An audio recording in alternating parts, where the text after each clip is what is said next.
Okay, it looks like this is live. Now I just need to let me open this and mute.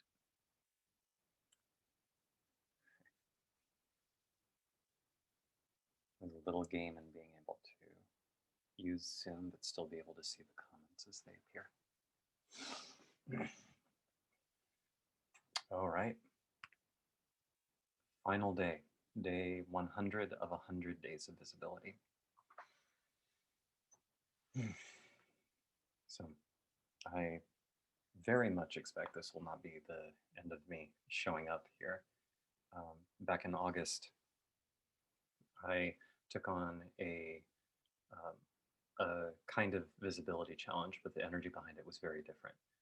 It was to post or go live every day for 30 days.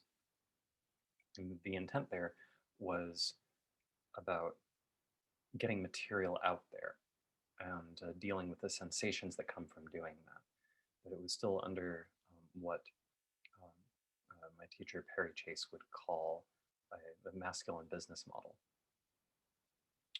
Um, if you're not at all familiar with that use of the language, I think maybe it's less distracting to just ignore the seeming gendering of it. It's a kind of energetic gendering that's referring to archetypes, and that gets messy if you're not familiar with it. The essence is that it was based on a kind of model of business that had to do with getting attention and dealing with having attention, and then figuring out what to do with it. And this series is very different. This has, like, if not a single person commented or even watched any one of these videos, that would have been totally fine. In theory, the other one was the same, but the focus would be on dealing with the sensations of what stories I make of that. Whereas for this one, I guess there is a similarity. There's an overlap in that sense, but the focus is not on making it so that I can show up and end up being transformative. It has more to do with being transformed. So there's a very subtle difference, a very subtle energetic difference, and also 100 days is a lot more, about 3.5 months instead of one. So the main challenge I remember, and I just went through and looked over the titles for the videos before I jumped into this. The main challenge that I was dealing with when I started doing all of this was making it so that when I show up in interaction with others, when I am a vessel for truth to come through, am I focusing on being a vessel, or am I focusing on impacting others? My habit is very much on focusing on impacting others, in part because parts of my ego, parts of my vessel, are quite good at impacting others. But when I target that, the energy behind what I'm doing is off, and it distorts the clarity of the signal. Um, there was a really beautiful example that showed up spontaneously in the last Stoa session I did. If you're curious about that, by the way, all three of the Stoa sessions that I did, about an hour and a half each, three of them, they're on my YouTube channel, youtube.com/Morphenius, Morphenius, same as the username I have attached to my Facebook profile. But the one person brought up how and I honestly don't remember how this came about, but one person was bringing up that she faintly recalled that there was some sort of study at some point about how in some kind of chimpanzee tribe, he did some observations and observed how some chimpanzees tended toward depression, and if they then went in and removed the chimpanzees, the whole tribe did worse. I don't know the details of this, but I'm inclined to take what she was saying at face value and say, yeah, I imagine somebody did this kind of investigation. They were probably picking up on something real. I don't know anything about the details of this, but if I just sort of take it at face value and go, okay, I mean, that sounds very plausible to me. The the conclusion that people wanted to come to, and she was asking about this, going, so this makes it seem like depression is actually performs a really important function um, for tribes and society, and so maybe human beings being at their optimal health wouldn't be free of depression, um, which seems kind of confusing because depression is horrible. So why would you like? If that's our definition of health, it seems like something's a little off. I don't think she was saying this, but I think there was some kind of sense of like, how do you relate to this? It was somehow connecting to what I was talking about. The answer I gave, and I still hold by this, is that given the results of that study, my interpretation would be very different. That the what was probably going on is that the like, as a matter of fact, as a matter of uncontrovertible fact, the chimp's depression is a reflection of truth. Why? Because it exists. Nothing can exist that is divorced from truth completely. Like that's not how it works. Um, now, there's something very special in dealing with chimps, in that, as far as we know, chimps don't have language and story the way we do. So, rumination, in the way that we're used to, where somebody who's depressed gets lost in stories, doesn't happen for chimps, as far as we know. So, the experience of depression is just a raw emotional encounter and an effect on the physiology. So in this case, it's a lot clearer than it is with people. When people get depressed, they start saying things, and the things that they say are correlated with truth in the fact that they're depressed, but what they say may not be. The same way that somebody who's, I mean, it's more obvious in cases of schizophrenia. Schizophrenia is, I would say, also correlated very powerfully with truth. But what is true is that the person is having a psychotic break or is in a psychotic episode, not the content of what they're saying. So, in the case of a chimp being depressed, the fact that they are depressed is a reflection of truth.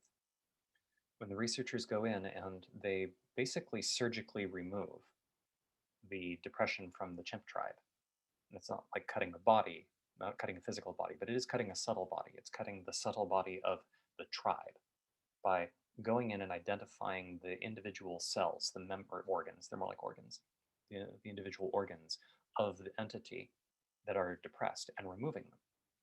What this does is remove the signals in the tribe that something causes depression. So the determining a particular signal that is correlated with truth and then removing it creates a problem. Not because the signal is somehow adaptive, but because the signal is reflective of reality. So when you're removing the signal entirely without understanding, without giving a chance for the understanding to be integrated, what you're removing is the capacity to be in touch with truth. So it's not that surprising that the tribe does poorly. Okay. I think you would encounter something not quite as severe for complicated reasons, but something comparable if you were to detect aggression and remove all of the instances of aggression. They, it's a little more complicated in that case, but the causes of aggression might still be there unless the aggression is just co-causal and you remove that and everything's fine. But it's also comparable to removing all the signs of happiness. It's not particular to depression. It's just that there's this kind of illusion that maybe we could just get rid of depression and everything would be okay. But it doesn't remove what is depressing.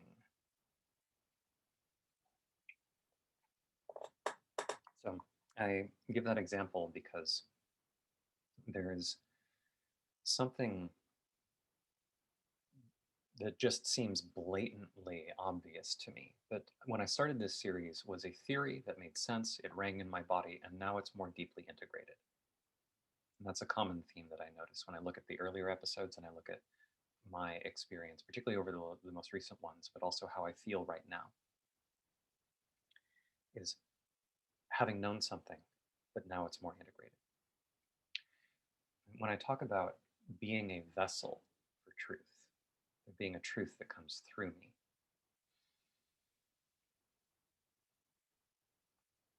an easy thing for a mind to do with that is imagine that there is some sort of ephemeral truth somewhere, and that we are channels, like people are channels for um, uh, like our star brothers and star sisters, or some sort of ghosts or something like that. I think there is more to those kinds of stories um, than the materialist paradigm tends to want to acknowledge. But we we can go into that some other time. It's not key for this. You could disbelieve them completely, and my point will still stand. The point is that that is not what I am saying when I'm talking about it. How I am, the fact that I am physically here, that I have the feelings and personality, the mind, the body, the the capacities and the incapacities, all of these about how I am as a being is a reflection of truth. The same way the chimpanzees, whether they're in health or whether they're depressed, are reflecting truth about their environment. And there's something very there's an important question about like part of the problem with depression is that it's maladaptive to truth. It is a sign that the organism's interactions with its environment are um, beyond that organism's ability to handle on a subtle level. It hasn't built the subtle strength needed to deal with the forces that it's encountering. One of the most common ways that I observe uh, you can go into depression, like one of the most common pathways I see for going into depression. And I include my own personal experience of this. This is not abstraction. This is me looking at what happened to me. I had low levels of depression for several years, and I got crushingly depressed enough that I couldn't move for days at a time. I actually had suicidal thoughts for a little while as well, which is incredibly weird for me, really, really alien for me. Um, Both antithetical to my ego and also to a tremendous amount of how I've always functioned, just something very deep to who I am. So this is this is reflecting on embodiment and also looking at the theory. From what I can tell, one of the most common pathways for depression is that somebody encounters a kind of relentless, subtle force that they don't know how to orient to. And so they shut off their subtle senses. It's kind of a protective mechanism. It's like if this sensation is too much and I can't take any more charge, how about I stop taking charge? Stop receiving charge. So the inability to receive is part of where this experience of um, even when surrounded by everybody, I feel alone. Um, Nothing feels worth doing. Tasting food has the same flavors, but it somehow doesn't touch. I can see a quote unquote beautiful sunset, but it doesn't feel beautiful. There's a um, there's a lot of nuance to this, and at some point, I may talk and share about pathways through that darkness that I've found that I think are very important and powerful because they reclaim something deep about grieving and sadness that I sense missing in our culture. It's a it's missing in the mortal culture. Not completely absent, but it's sort of numbly done. And so this this business of tracking the maladaptiveness and learning to adapt better, to be well fitted to reality. Where depression is an example of being poorly fitted. Getting killed by your physical circumstances is another example of being poorly fitted. It's very abrupt. Um, the way in which, like, arguably, and there's room for debate for this, but I think that a very good example is the way in which the human race is poorly fitted to its biological environment now. because our inclinations and our desires and our capacities are running ahead of the ability for the resources that we're interacting with to support what we're doing. This is unsustainability. This is basic theory of environmentalism. Um, there's a lot of ideas about this, about linear economy versus circular economy, things having to do with um, the what I've referred to as faith in a way. Like you can throw things away, you can put people away, you can make problems go away as though away is some sort of magical land where when you put them there, they cease to matter or exist or affect you. And that's just not true. That point about it's just not true is the core issue. That there's this way where, as a species, we are not well fitted to truth because we're not prioritizing truth. We're prioritizing ideas and frameworks. We're prioritizing sort of worlds that we can live in. So, in that respect, as a species, we are poorly fitted to truth, and therefore we experience the dissonance, that ill-fittedness, as suffering. So I noticed that as a theme that shows up over and over again throughout the entire video series. I talk about earning our immortality, and truth always wins. And there's a video on faith in a way. And closely related to this are videos like The Only Sin is Believing in Sin. That reality, truth itself, seems like if it were conscious, it would be somewhere between apathetic and malevolent for a lot of people because of this friction, because of this ill-fittedness. So when I talk about being a vessel for truth, what I'm talking about is when two factors that I think are the same in a very important sense. You can't separate these. I cannot separate these. I don't think they're separable. But I notice that my mind currently has an easier time naming them separately, and I imagine it might be easier to receive separately. One is, how well fitted to truth can I be? Me personally. How willing am I to dissolve the structures in me that systematically create and maintain distance from the fittedness to truth? Which is to say, can I stop suffering? But I notice I think this is a center of a lot of a lot of spiritual work, a lot of spiritual challenge. That if I focus on how do I stop suffering, the effort to do that somehow powers a bunch of the pieces of how I am and who I am that creates that dissonance. So the pursuit of the end of suffering can actually create more suffering in myself. So how do I end suffering? How do I actually end suffering?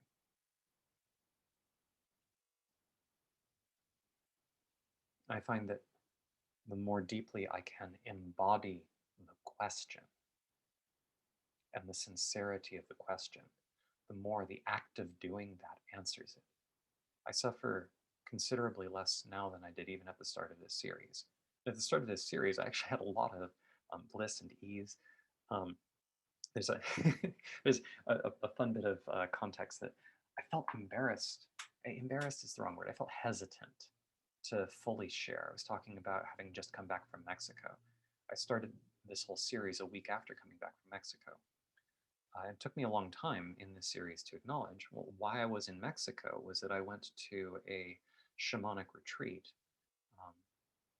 a 12-day retreat, if I remember right, that included 9 consecutive days of working intensely with bufo, which is a naturally occurring form of the very potent psychedelic 5-MeO-DMT. Now, I've worked a lot with plant medicines before. I use the term plant very loosely here. This includes things like psilocybin, which is a mushroom, not a plant. And bufo comes from the Sonoran desert toad. So this is like an animal medicine, I guess. But the point is that it is a psychoactive substance that is meant to transform one's relationship with experience and with thought and with being. It's very, very potent. Thank you, Kai. Just like Kai Sotala says, just jumped in. Congratulations for completing 100 days. Yeah, thank you. Um, so yeah, so and thing to understand with 5-MeO DMT is that it is probably the most potent, as far as I know, it is the most potent psychedelic we know of. That possibly anyone knows of. There's probably some secret corners somewhere where they work with something more potent. Um, that if it's not the most potent, it really stands a good shot of it. And many people only experience one, maybe two doses of this in their lives. And it can be very transformative. So doing 9 days in a row of this with very powerful transformative doses. I mean, that was my context. I'd just done that and then came back, had 1 week of just breathing and orienting, and then I started this series.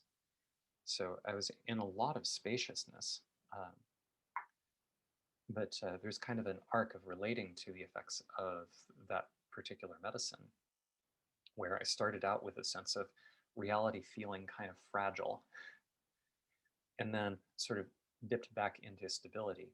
And now I've reintegrated it so that I'm vividly in touch with the emptiness of all things, but also the apparent solidity. I have a fusion of the two now, and I can feel how the fusion can deepen. So, again, something I understood early on, but more deeply embodied. So, all this business of being a vessel for truth.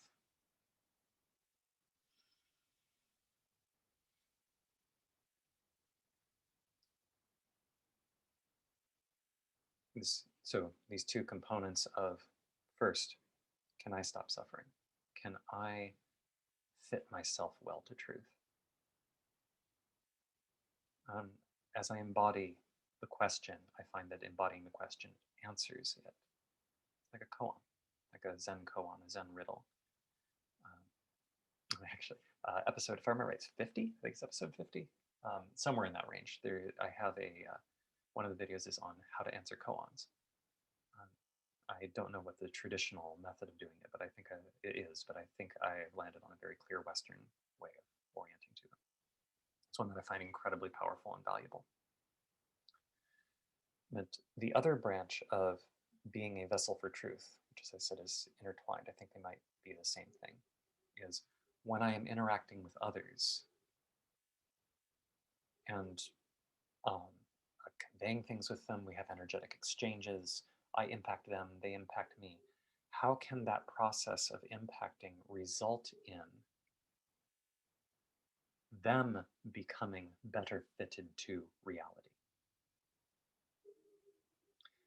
A lot of where this whole series started was me trying to figure out mentally the answer to that question without fully understanding the question and without focusing on that first branch of, wait, I need to be better fitted to reality. Even if my mind thinks it understands what better fitted to reality means, if I'm not doing that and I try to fix what's going on with other people, my distortions are part of what I'll be imposing on others in the course of trying to make them better fitted to reality.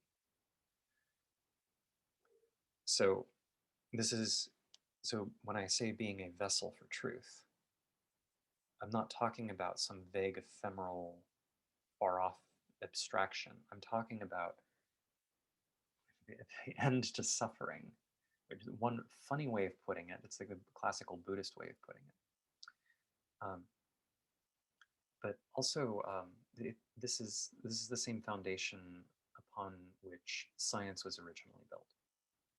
The ability to see truth clearly, to ask the question, how do we see what's true?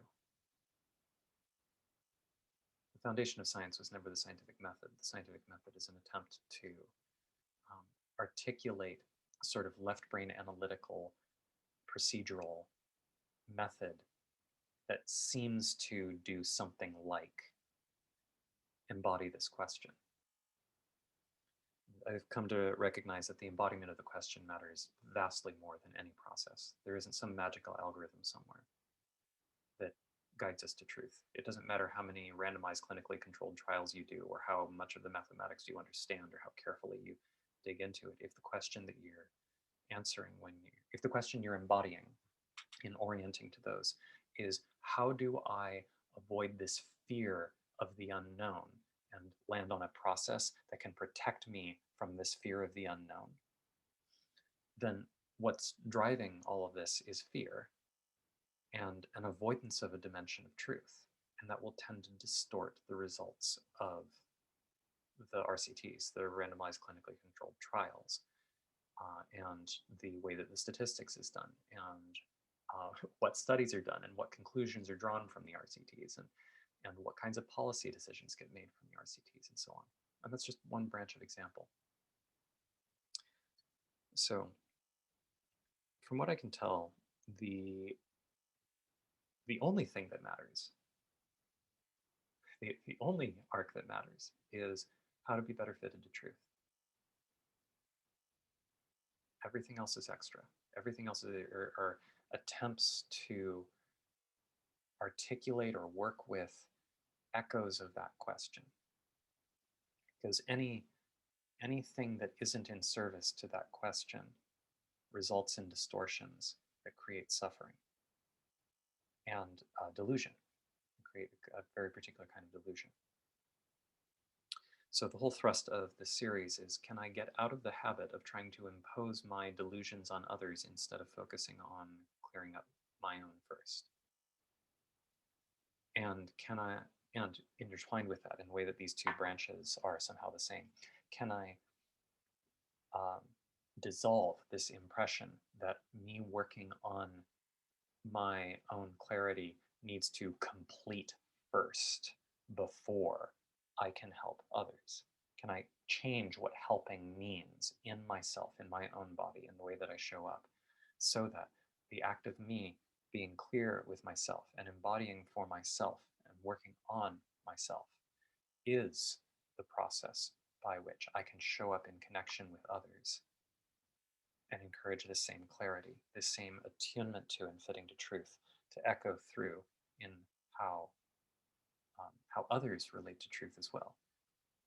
Because one of the really key elements that has shown up over and over and over again throughout this series and throughout my own personal work, um, an easy way to see this is, other people are other people. if um, if my way of experiencing and relating to truth were identical in every way to somebody else's, then they would be me. Even if you were to create a copy of me, an identical clone, like you put me into one of the Star Trek teleporters, but it forgets to destroy the physical copy of me over on one side, so there are now two copies of me. Um, there is, I mean, first off, there's. Let me ignore the. I notice I have this visceral reaction that has something like, this is such a left brain analytical, divorced from reality type thought experiment. Um, Basically saying something like that is incoherent, but ignoring that for a moment, because we live in a very left brain society, and these kinds of questions, I think, can help guide to a sort of recognition when done carefully, when returned back to the embodiment.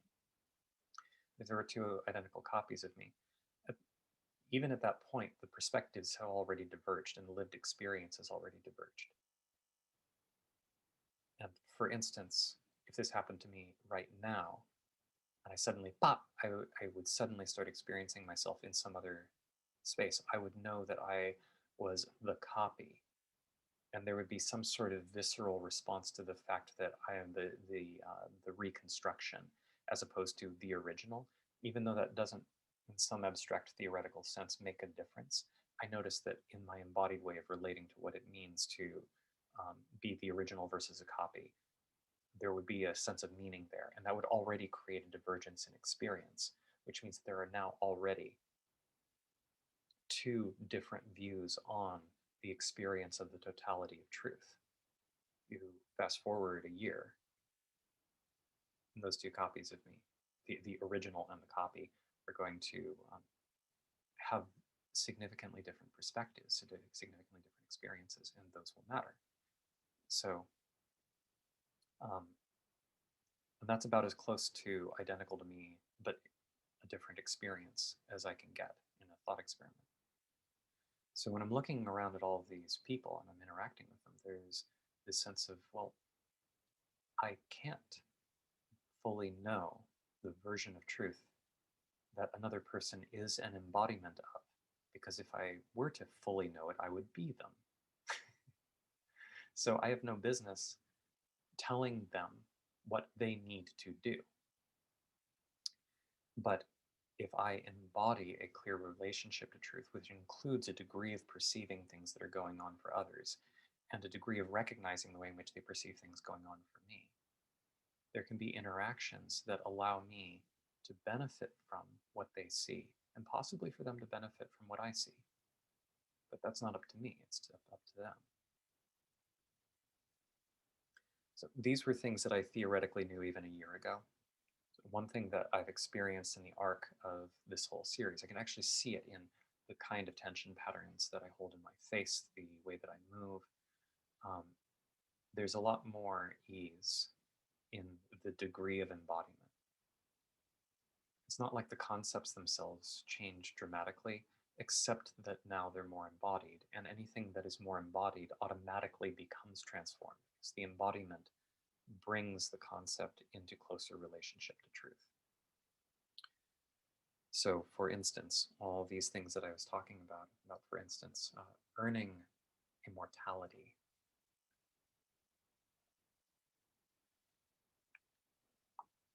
That's been a thought that I've been chewing on for a long time, a kind of question that's been alive in my mind and in my heart for a long time. Now that I've been anchoring this more deeply, um, and for a little context, for those who might just be watching this video but didn't see that one, what I'm talking about has to do with the fact that demonstrably, if I could snap a finger, do a Thanos-like snap, and suddenly aging vanishes. Aging is off the table. There's no longer any direct biological correlation between how long someone lives and how likely they are to die in the next year, or how many health problems they're likely to accumulate. I think this would actually be horrendously disastrous for our species right now. And this is not unique to what's been happening over the last year or so. This is not pandemic specific. This is a thought that I had 5 years ago as well. This is like, oh, there's an issue here. There's a really meaty, meaningful issue. We are not mature enough as a species to relate to indefinite lifespans. It would break everything. So, and I have good reason to think that the reason we haven't been able to conquer aging is not because it's fundamentally such a terrible engineering problem. Like we've tackled incredibly difficult engineering problems before, and there's so many promising options and possibilities on the horizon. But we'll dump a ton of research into cancer, but not into dealing with aging writ large. And that indicates something about the collective will of the species. So what I'm observing is that there is something needed primarily about addressing our relationship to will, to fear, to death, and to aging. Part of the issue is that there is actually wisdom that is easier to access because of the force of aging and death. Many people learn to, in slightly Buddhist terms, relinquish attachment to their bodies because their bodies become ugly and slow and painful and so on. And so they're sort of forced, like they go from youthful, brilliant vitality to this sort of dimming, painful experience. And so in order for the ego to have any kind of semblance of survival, it has to detach from the body. And so there's a kind of transformation that happens in relating to the body because of that. Not always, but it can, and it's a lot easier if the body decays. So that's just one example of many, many, many examples. The ways in which death and aging can crack open the heart and force a deeper relationship to truth that otherwise wouldn't be available. And another way of saying that is that death and aging are examples of the experience of the gap, the distance that we hold from truth.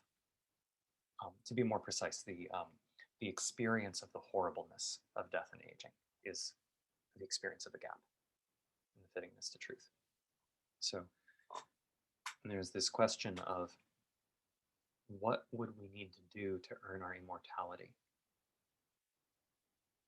And I logically landed on an answer, which is not, it wasn't fully detailed, and it's still not fully detailed in my mind yet. Um, but it seemed very clear of, I'm in an important sense asking the wrong question by phrasing it that way, because I'm looking at the view from nowhere. The actual question is, what can I do to learn the lessons of aging and death before aging and death show up for me?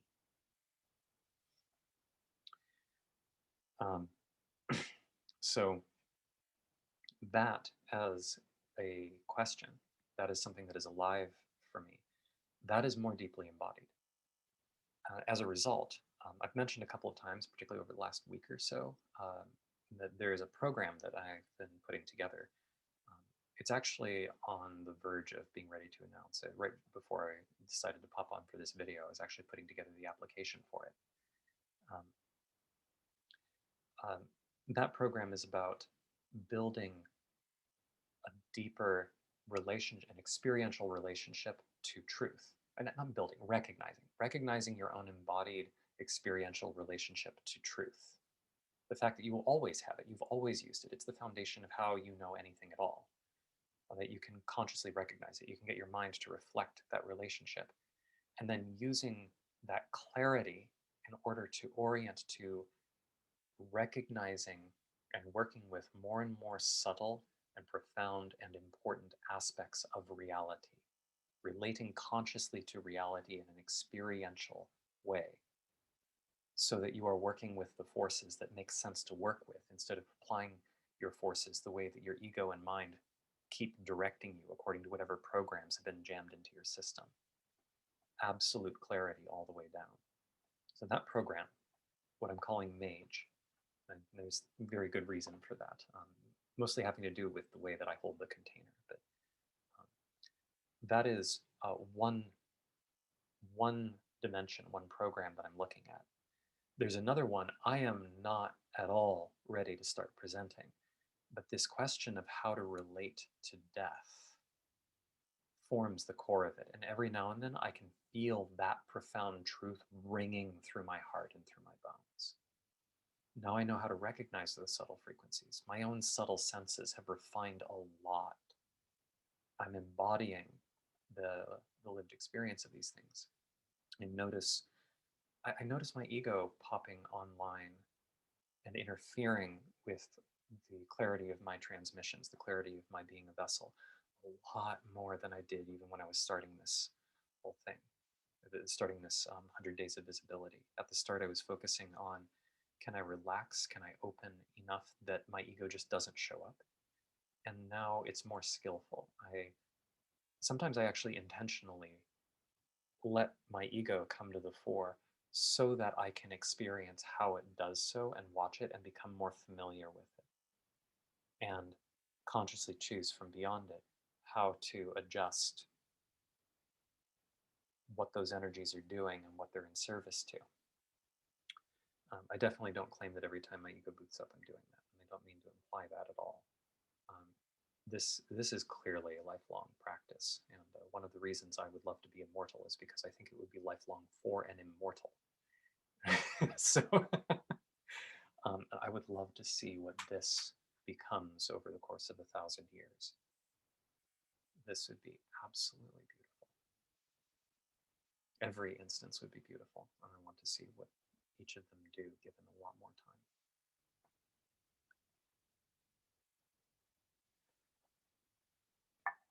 And that other program, I don't know when that's going to be ready. I really don't. The name, that one's name has told itself to me. That one will be, who knows, over the course of time, it might transform.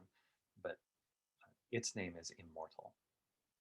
It is about embodying our relationship to the eternal and to the temporal. And every now and then that thing just it announces that I am going to embody it a little bit more, and it just rings in my bones.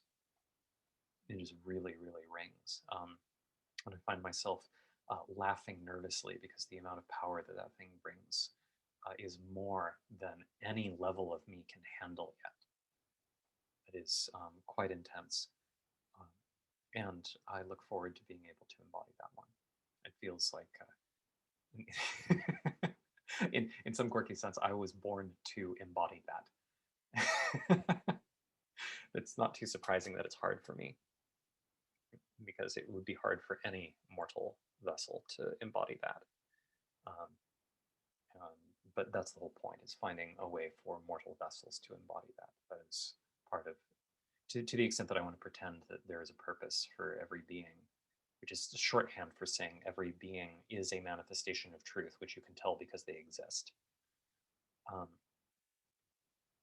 uh, so we sort of do a shorthand intuitive thing of, oh, it's like reality is conscious and has a plan, like it's God, and God has a plan for every person. What is the plan? What is your purpose? That's a significant distortion, but it's a useful shorthand in some cases. Um, it often feels very clear to me that my purpose here is to transform our relationship to death, um, our conscious relationship to death, so that it is more fully embodied and so that we can have a lot more embodied room to really truly love and have sanctity for what it means to be alive. So that's just one example. I'm not going to go through all of them. It's like 100 days of this stuff, and I don't remember it all off the top of my head.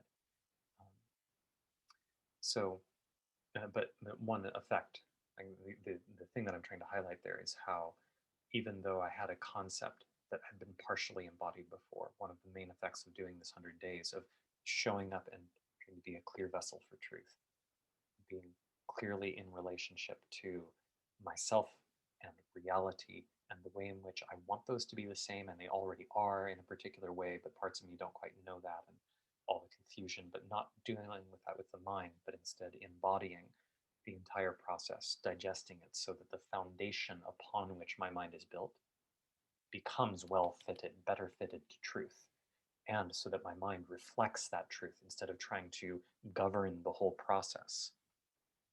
So the mind is in service to reality and my relationship, my clear relationship to it. So one result of that is this business of, oh, I can feel immortal knocking. And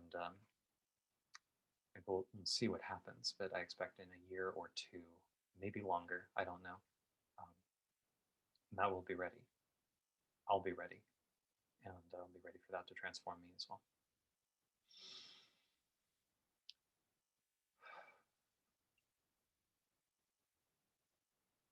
Yeah. Um, there are a couple of other little notes, things like I noticed how nervous I was at the beginning to talk openly about a bunch of things that I had started to explore, that a bunch of my social groups would find, a bunch of my past social groups, many of whom I imagine were and maybe still are following me, would find somewhere between atrocious that I explore and confirming that I am too flaky or lost it or mystical or something like that to trust anymore or something like that. Um, like at the time when I started these, I had just written an article on, here is a simplification of how to understand astrology. And I wrote it for people who were interested in astrology, were not coming from any kind of materialist or rationalist framework, but were just trying to use astrology in order to learn the wisdom. Um, there is a part of me that was holding a kind of agnosticism about it. Like, well, does this actually tell the truth? Is this diluted? Um, uh, is it a meaning-making framework purely? Like, what is this? But that's a different question than what is the internal structure. And for me, I have a lot of clarity about how I had clarity then, and it's even deeper now of how to relate to that, so that it can be a clear tool um, if and when it's useful without it distorting um, one's relationship to truth. Because what you do is you prioritize truth over any model. And if that's embodied, it doesn't matter what you look at. There's the idea of a, what's it called? Epistemic poison. I'm not thinking of the right term right now. There's a thing that the rationality community used to use a term here that's yeah, I'm not remembering it. That's okay. There's this idea of there being certain topics that if you explore them, they drive you mad. Um, that it's dangerous to the health of your ability to come to conclusions to even explore a certain domain or explore a certain way of thinking. And I've come to realize that's actually just confused. That is a description of the current status of a mind and one's relationship to the mind. The thing to fix is not how do I make sure I don't get exposed to these dangerous things, but is instead how do I make it so that I am anchored in truth and my mind is in service to me instead of me blindly following what my mind is doing while I'm anchored in nothing in particular. The whole idea of fearing a topic or fearing a thinking style is an expression of not being anchored in reality. There's nothing to fear in reality inherently. Or if there is, you're screwed. Because it's going to eat you. It's like, oh, what if we're living on Cthulhu and Cthulhu's waking up? Like, well, if that's true, you're fucked. There's nothing you're going to do about it. So,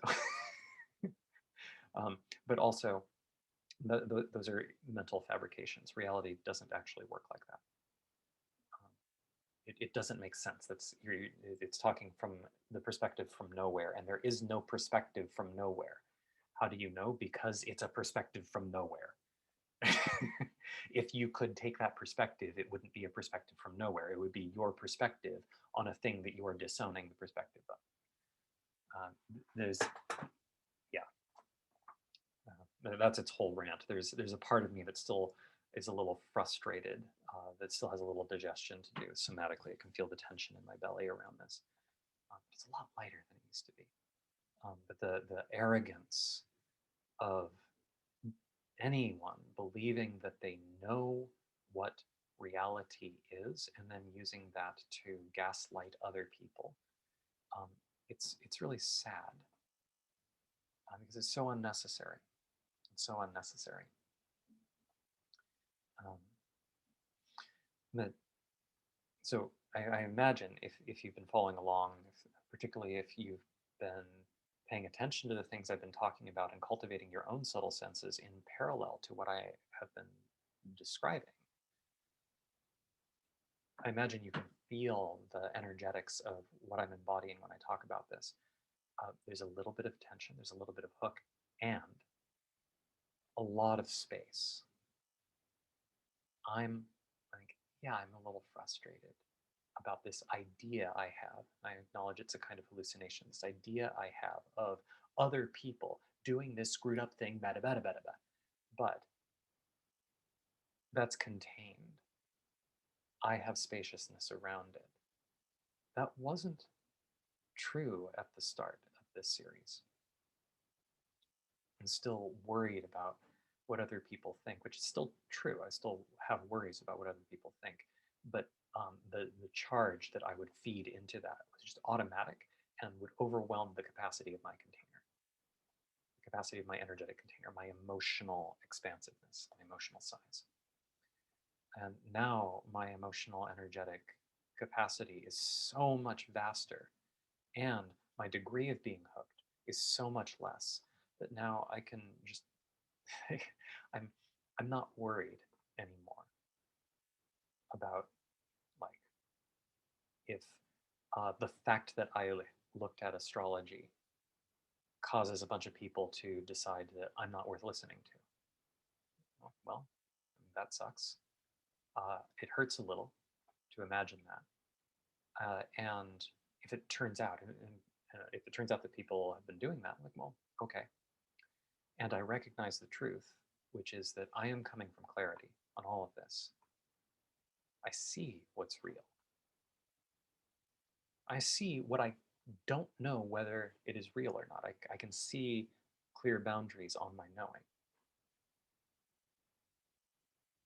I mostly haven't touched astrology in the last month or so because I've explored it. I feel like I've gotten a good grasp on it. I feel what's valuable and what's not in it for me, and it's not relevant now. And so I've shifted my attention to other things. Um, and those are facts about me. That's part of my whole process. So somebody who is well fitted to listening to what I have to say, and therefore to being able to fit to the truth that I am embodying.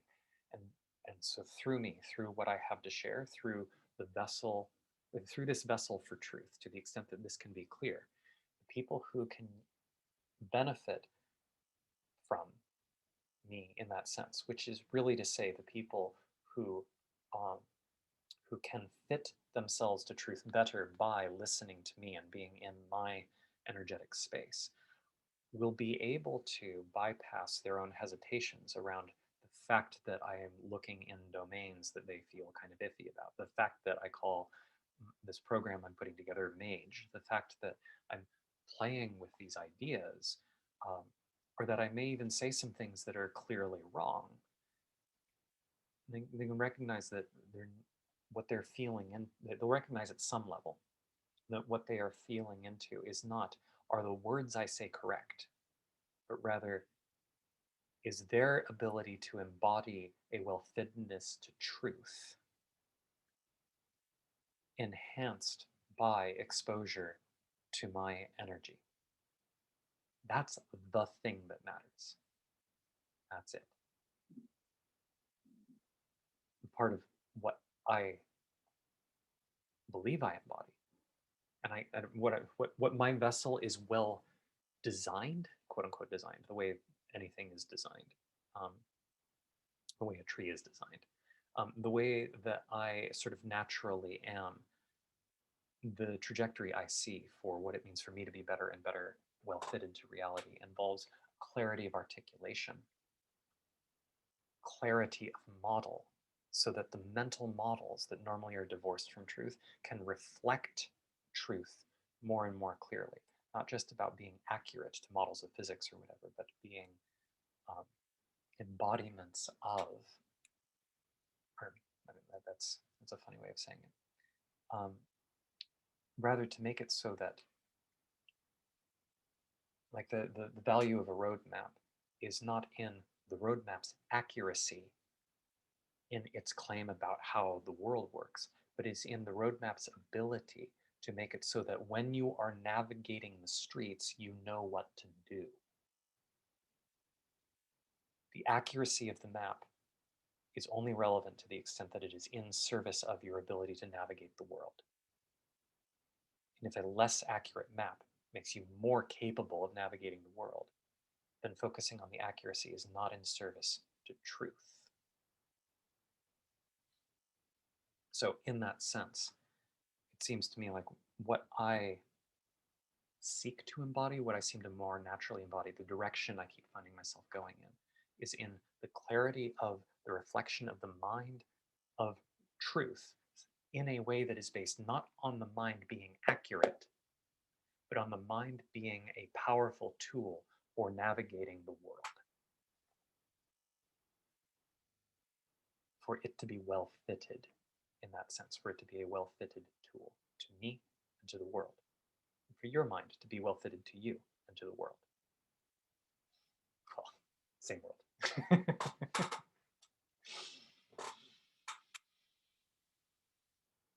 Yeah. So, in short, not a lot of new ideas. There were a couple. Actually, maybe this. I guess one other thing I want to mention. There were a couple of things that felt very pivotal to my understanding that feel like, oh, I've got this. I've got it. This actually transformed my understanding. And these were key insights. They've stuck with me ever since they clicked, and I have been working on embodying them more ever since.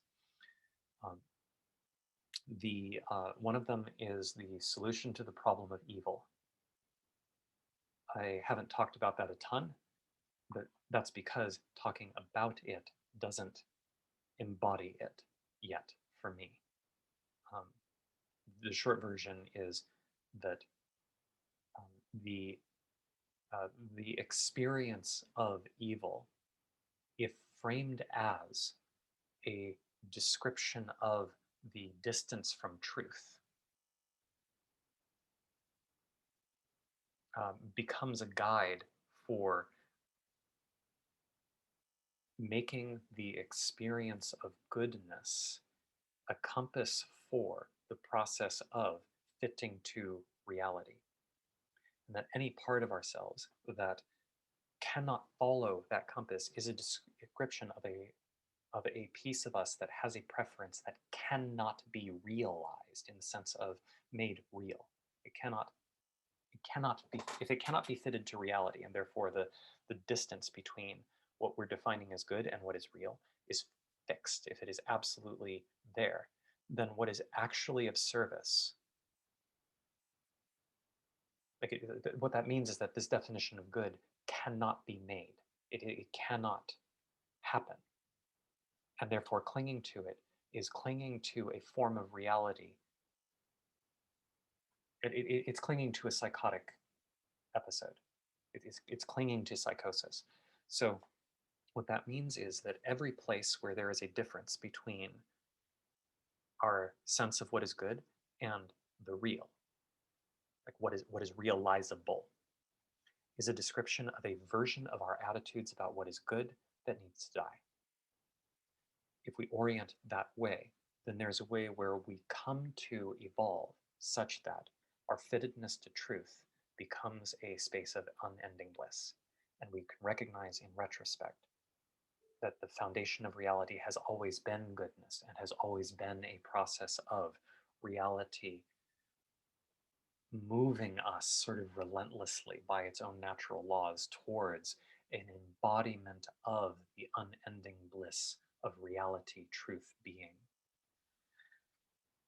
So it's even retrospective. This is not to say, like, there's an issue here where it's very easy for a mind, particularly minds that have soaked in some victim consciousness, um, to take this solution and to conclude, oh, you're just justifying everything that is. So if something is horrendous, we're supposed to like it. Um, there's like a like this is a place where I get a little caught. I'm trying to answer objections that are in my own mind as though they're out here, which means that I'm summoning them, I'm entertaining them.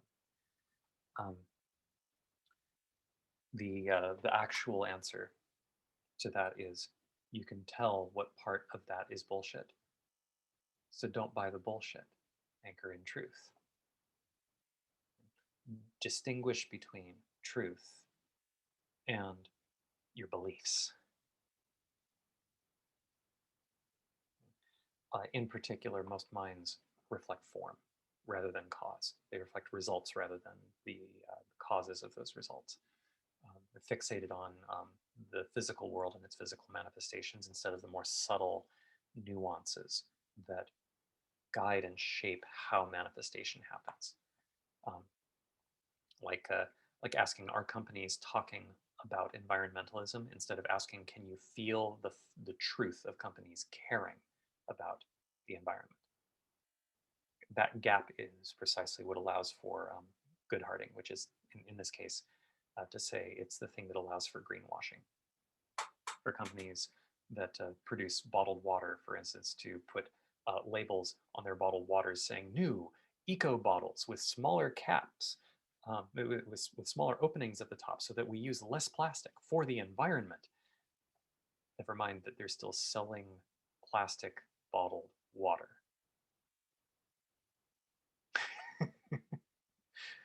Greenwashing. So, yeah, there's this issue of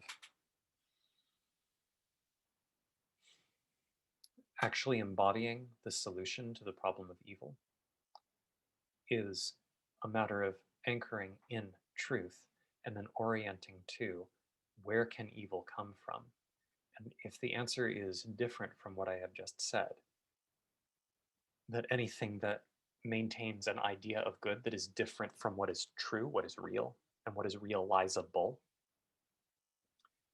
if that is what needs to die. That concept of good or that concept of evil and what evil needs to be eradicated cannot be made manifest if you can't address it.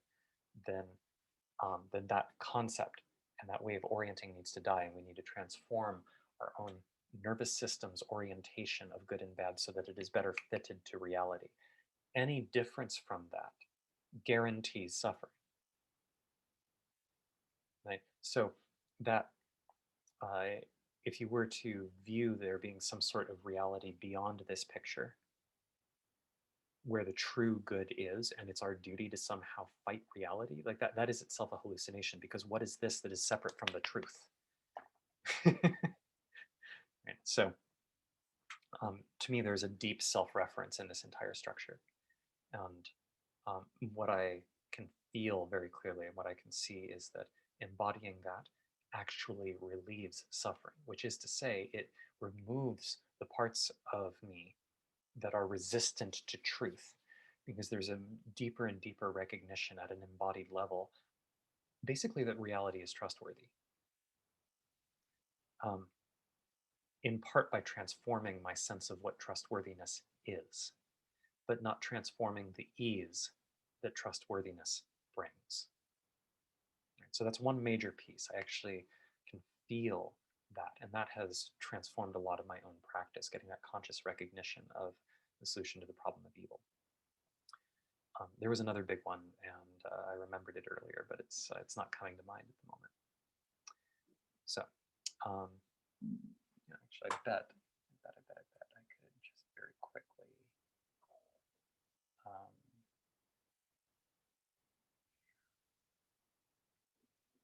oh no! I'm not going to be able to find it here, so I'm just going to not bother for now. Where did my screen go? There we go. Okay. So, in short, aside from one or two key realizations like that, like the solution to the problem of evil. Oh, I remember the other one. Um, the, the solution to the problem of free will. I won't go into that one in a ton of detail, but I was talking about, I believe the name of the video where I went into that is eternal intent. And the short version is that the experience of free will, if traced all the way in, gives you the answer to the question of where it makes sense to apply choice, and everything else is either a mechanical output of that or a description of your ignorance of the mechanism, rather an experience of your ignorance of the mechanism. But that's a concept, and the concept being embodied, being lived, and actually felt. Like, where is the lived choice? Like I now have that. It's vivid, it's clear, and it's so relieving, because it means that I can completely drop all attempt to take anything that even vaguely resembles responsibility for things that I can see I can't affect directly. All of my effect comes from the chain of events between what I can affect and the things that I would like to see change. So getting that immensely relieving. So aside from those two, problem of evil, problem of free will, concrete pieces. The majority of the effect of this entire 100 days of visibility has been deepening an embodiment of the things that I had understood before, and thereby transforming my relationships to them, which results in a deeper understanding of what I even can do and what I want to do.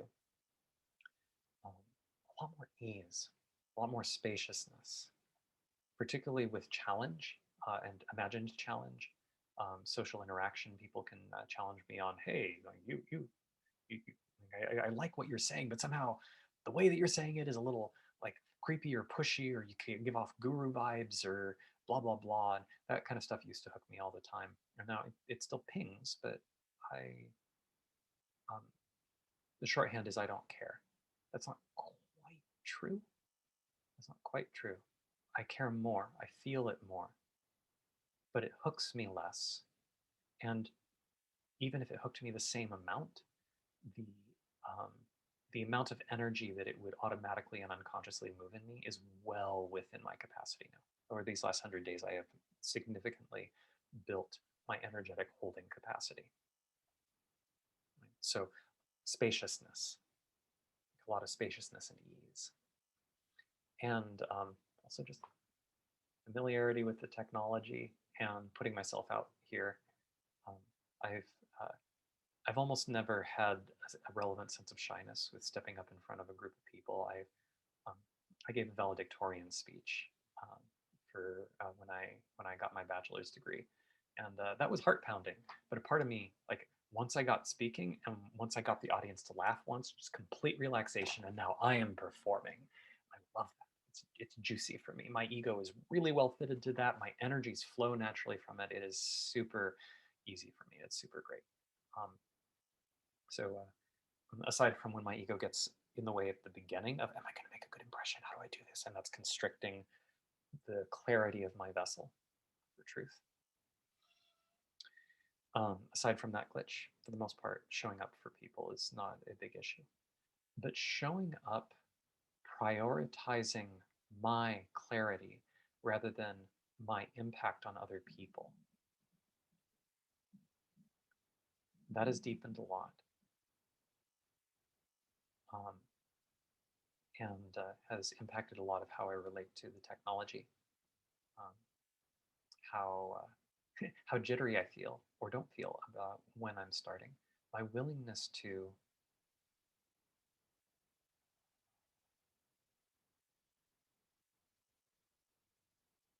pause because I need it. And all of that is quite a bit expanded. So on net, both, um, like if I take a beginning and an end snapshot, it's a decent amount of transformation and a couple of, like I think, two jump points in terms of conscious reflection of it. For the most part, it's just a continual building of and deepening of the kind of wisdom that I have had the benefit of receiving. And I certainly don't mean this as an endpoint by any means. This is just the end of 100 days of strongly consciously intending to do this. So, where I go from here, I'm probably, like I never get to know exactly what'll happen because this is um, the more closely fitted to the truth of what is, the less my mind can. I mean, this isn't quite true. Let me refine this a little bit more. To the degree that I am well fitted in my embodiment, to the degree that I embody a well fittedness to reality, but my mind has not fully caught up with that embodiment and that well fittedness, I will not be able to anticipate exactly how things will unfold. I'll still be able to feel them, I will attune to them, and what I do will be right to the extent that I embody the relationship to truth. Being able to talk about it ahead of time, being able to predict it, that's going to be hard. And my mind lags a little bit. I think everybody's minds lag a little bit. Um, and in my case, I have a lot of models and a lot of structures that are still integrating some of the implications of my embodiment. In particular, how does integration work? Like, this is not a theory. This is like the process of me shifting how I feel theories, how I embody them, how I have reverence for the truth and for the capacities of my mind. All of that getting folded in. So it's very much a transformative process. But right now, I notice that my mind still lags a little bit in the ability to anticipate exactly how long things are going to take. But with that caveat, my current guess is I will take a little bit of time, somewhere between a day and a week. I really don't expect a week at this point, like maybe a day or two, where I will allow myself the spaciousness of not having to show up, so that I can feel and integrate. Okay, now there isn't a structure that's having me show up, there is just an embodiment of the truth. What does the truth move for me? How does my desire and what is, how do those two factors, Shakti and the Shiva, how do they unify and present? In a couple of days, I imagine I'm going to pop on again, maybe with some writing, maybe some more live streams, where I'm going to um, practice showing up specifically with the frequency of mage. The part of what I need to untangle with that is that I don't want, like, part of me wants to drum up interest, and that is completely the wrong frame. This has nothing to do with drumming up interest. This has to do with sending a clear signal so that those who do not belong feel repulsed, and those who do belong, who can feel in their own process of becoming more fitted to truth, can feel the way in which the mage field would help them do that, would feel that warmth and become attracted to it and lean in and listen more and feel it more and recognize it. Maybe recognize it on levels that the conscious mind has not yet learned how to reflect. Although, because of how mage works, this is in part about getting the conscious mind to reflect more clearly this relationship, so that you can talk about it clearly, you can think about it clearly without getting confused. Um, for those of you who have been following me for a long time, have been like trying to devour all of my material, mage is the evolution of the more deep embodiment of and the more full honoring of what I was talking about last year when I was talking about wise knowing.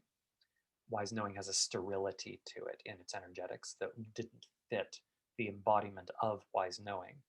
Mage is is clearer for me to be a clear vessel for it. So that's this is the natural transformation of it, the deep relationship to truth and reality, and the deep reflection of that somatically and mentally all the way through. So I'll give what Perry Chase would call transmission, probably at some point later this week. Probably do some writings because I'm writing happy. And in general, my intent is to show up and clean up my field so that my boundaries are clear, what kind of energies are welcome, um, well, what kinds of energies are not welcome in particular that are inclined to show up because I have hooks for those in my system will get repulsed. I think it's like video 92 or something like that. It's called Boundaries of My Space or Boundaries for My Space. That one gives a clear feeling of one boundary I have already drawn, but I haven't made clear except in that video.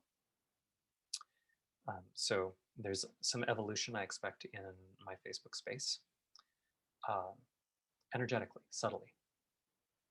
And I'm hoping, even after Mage launches, so I'm expecting to do a 6-month container with a small group of people, 6-ish to 12-ish people, because I think that's roughly what I can currently hold and feel each person's energetics and have that inform my fitting to truth and my being a vessel for Mage. So I'll expand my capacity. Eventually this will build, but this, like, I need to feel my edge here. But after that starts, um, people are not going to be able to hop in the middle, at least at first. Later on, it'll be I expect, if things go the way I'm anticipating, it'll become a membership as it shifts and transforms and becomes a clearer vessel for this frequency. Um, I expect it'll become a membership and then people can hop in. But in the next couple of weeks, I'm expecting I'll get Mage launched. We'll start this. The doors will close, but people can still apply and let me know that they're interested if they want. But I will continue to use my Facebook space in part to train me in being clear in my vessel as an embodiment of the truth that takes this shape, even in and especially in the face of interacting with others in the world. So it will be part of my own practice and part of my ability to, as many people like to say, to let my medicine be available to others if they choose to take it. Although the language of medicine is a little funny here, and it only makes sense to people who have had plant medicine ceremonies. You take that medicine and you go, oh yeah, okay, I can see why that's medicine. So that's my current anticipated arc. I'll probably, in particular, I have a lot of things to say um, about sexual energies that don't belong in Mage yet, might not ever belong in Mage, but it belongs somewhere. So I'll probably do some more live streams that are meant specifically to address some recurring patterns that I notice are unspeakable in really weird ways, and that I would just like to destroy the unspeakability of them. So that's the arc I'm currently anticipating for the future. Ah, this feels full in my heart, expansive. I feel relaxed and I feel really good and energized, at peace, and full of joy, full of a kind of very quiet joy in my low belly. Thank you for listening to this. If you are listening to this, the chances are that you've been listening to some of the other ones. So your attention on your being in touch with this, even with minimal to no interaction, there is whatever you do is true because you're doing it. And that depth of truth, um, I honor, I respect, I love, and I aim to embody a deeper respect, appreciation, and love of that. To love what is. This is not just an abstraction. There's something about the fact that you have chosen to watch this and the way that you react or don't react that can't help but reflect what is in fact true through you and of the world. So each time I mention the end of thank you for listening, um, there's a part of my ego that has long tracked this and likes to make it about validation, that likes the attention. Um, the truth that is reflecting, the truth that's mimicking, is the intouchedness with being and the deepening of my conscious relationship with it, which allows me to be a clearer vessel for truth and allows me to more deeply embody the capacity for clarity and well-fittedness to be radiant throughout all of being. That is such a beautiful honor and joy for me. So thank you for listening.